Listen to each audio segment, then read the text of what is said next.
mine? Would you be mine? Back in Texas, ladies and gentlemen, and I got to say, the Alamo, I haven't forgot you.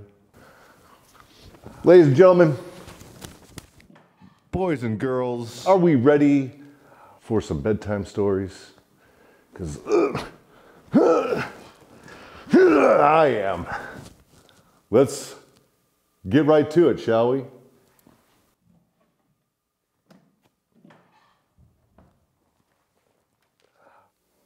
Welcome to another violent but true bedtime stories with me, the First Sergeant.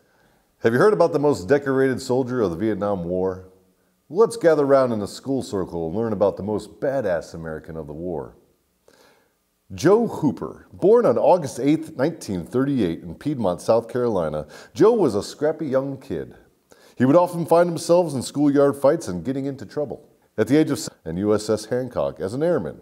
However, sea life was just not for him. Upon graduation, he attended the airborne school and was assigned to Charlie Company, 1st Airborne Battle Group, 325th Infantry, 82nd Airborne Infantry Division.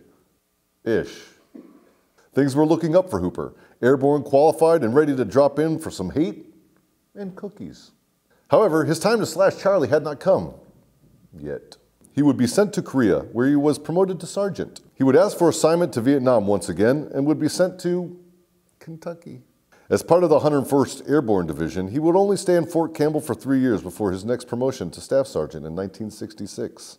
At this time, nearly 385,000 Americans would be operating in the war-torn country of Vietnam. The Marines, not a year earlier, were unilaterally dispatched and were kicking ass all over the country. The Battle of La Drang, the first large-scale battle against the NVA, had been successful, and the Americans were pushing hard against the NVA and Viet Cong. Hooper was salivating for his chance. He put in for assignment and was sent to Panama. Hooper was pissed and the war raged on. Not feeling like he would see combat, his attitude went to shit, and he was racking up Article 15s like a private on a bender. He was reduced rank to corporal and spent much of his time on shit details before being promoted again to sergeant and sent to Vietnam in 1967. Finally. He was assigned to the Delta Raiders of the 101st Infantry Division, and they were sent to the lovely, bustling city of Hue, where he would turn savage on the enemy. I have found this story to be so inspiring that I feel like I need to share it directly from the Medal of Honor citation. Staff Sergeant Hooper rallied his men and stormed across the river, overrunning several bunkers on the opposite shore. Thus inspired, the rest of the company moved to the attack. With utter disregard for his own safety, he moved under the intense fire again and pulled back the wounded, moving them to safety. During this act, Staff Sergeant Hooper was seriously wounded, but he refused medical aid and returned to his men. With the relentless enemy fire disrupting the attack, he single-handedly stormed 3 enemy bunkers, destroying them with hand grenade and rifle fire, and shot 2 enemy soldiers who had attacked and wounded the chaplain. Nobody f***ed the chaplain. Leading his men forward in a sweep of the area, Staff Sergeant Hooper destroyed 3 buildings housing enemy riflemen. At this point, he was attacked by a North Vietnamese officer whom he fatally wounded with his bayonet. Finding his men under heavy fire from a house to the front, he proceeded along the building, killing its occupants with rifle fire and grenades. By now, his initial body wound had been compounded by grenade fragments. Yet despite the multiple wounds and loss of blood, he continued to lead his men against the intense enemy fire. As the squad reached the final line of enemy resistance, it received devastating fire from 4 bunkers in line on its left flank.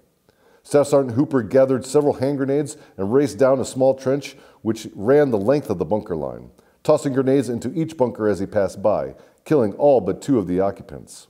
With these positions destroyed, he concentrated on the last bunkers facing his men, destroying the first with incendiary grenades and neutralizing 2 more by rifle fire. He then raced across an open field, still under enemy fire, to rescue a wounded man who was trapped in a trench. Upon reaching the man, he was faced by an armed enemy soldier whom he killed with his pistol. Moving his comrade to safety and returning to his men, he neutralized the final pocket of enemy resistance by fatally wounding 3 North Vietnamese officers with rifle fire.